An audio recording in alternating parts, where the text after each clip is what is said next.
Yes, I have a unanimous consent request. Ms. Van Dyne said that we hadn't asked Mr. Musk to appear before the committee, and I have here a letter of February 6, 2025, over a month ago, signed by Congressmember Gwen Moore and myself, asking Secretary Bessent and the head of DOGE, Mr. Elon Musk, to appear before the committee. Without objection. And I yield the balance of my time to Mr. Doggett. Thank you very much. Today's resolution and our consideration is not the first time we've sought this information. On February 5th, every Democrat on this committee wrote to the Secretary of the Treasury, Mr. Bessent, and the acting commissioner, Mr. O'Donnell, at the Internal Revenue Service, and asked for the same information we are seeking today. Very same facts that we sought from them over a month and a half ago. Mr. Chairman, I would ask unanimous consent to put these letters into the record. Without objection.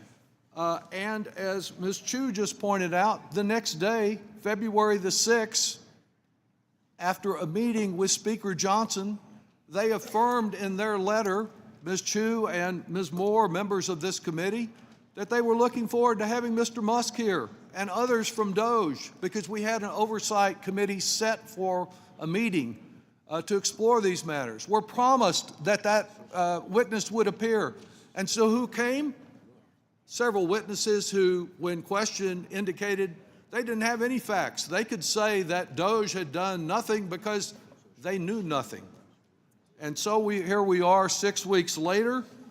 This resolution was originally presented to the committee on February the 12th, our third attempt to get this information, and yet nothing has been forthcoming. And this morning we hear, I must say, the very laughable suggestion that the reason Mr. Musk is not here is because Democrats didn't ask him.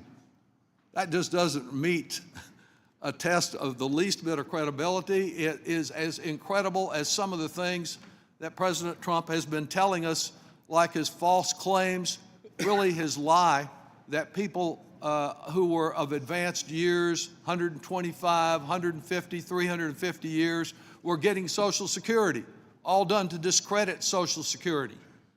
What is at stake with our privacy?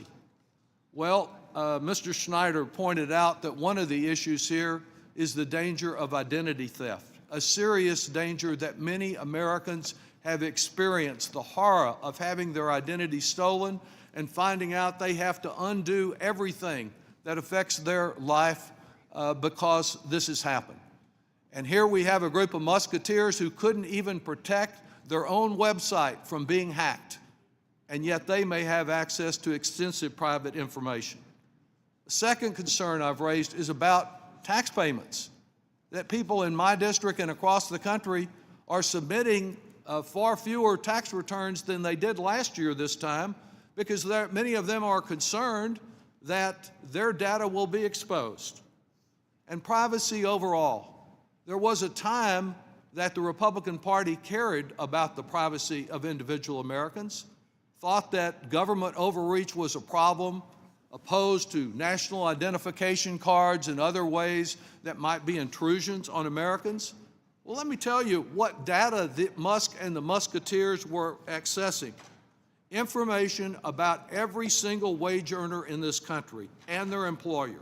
Wages, employer tax identification numbers, Social Security numbers, verified dates of unemployment insurance, Social Security records. And what they have told us this morning, other than these laughable suggestions, is that the only way that they, as Republicans in this new administration, can fight waste, fraud, and abuse is to expose the information, the private information of American citizens across this country. The only way they can fight waste, fraud, and abuse is to invade individual privacy and to give it to people like the 25-year-old self-described racist who expressed particular disdain for South Asians who are great members of our country, to give it to that kind of person to do with what they may. That is wrong, and this resolution of inquiry does not slow the effort of fighting waste, fraud, and abuse. It does advance the effort of protecting the privacy of every single American, and I urge its adoption. Thank you. Are there additional members who wish to strike the last word? Seeing none, are there any amendments to the resolution? Seeing none, I will now recognize Mr. Buchanan for the purpose of offering a motion.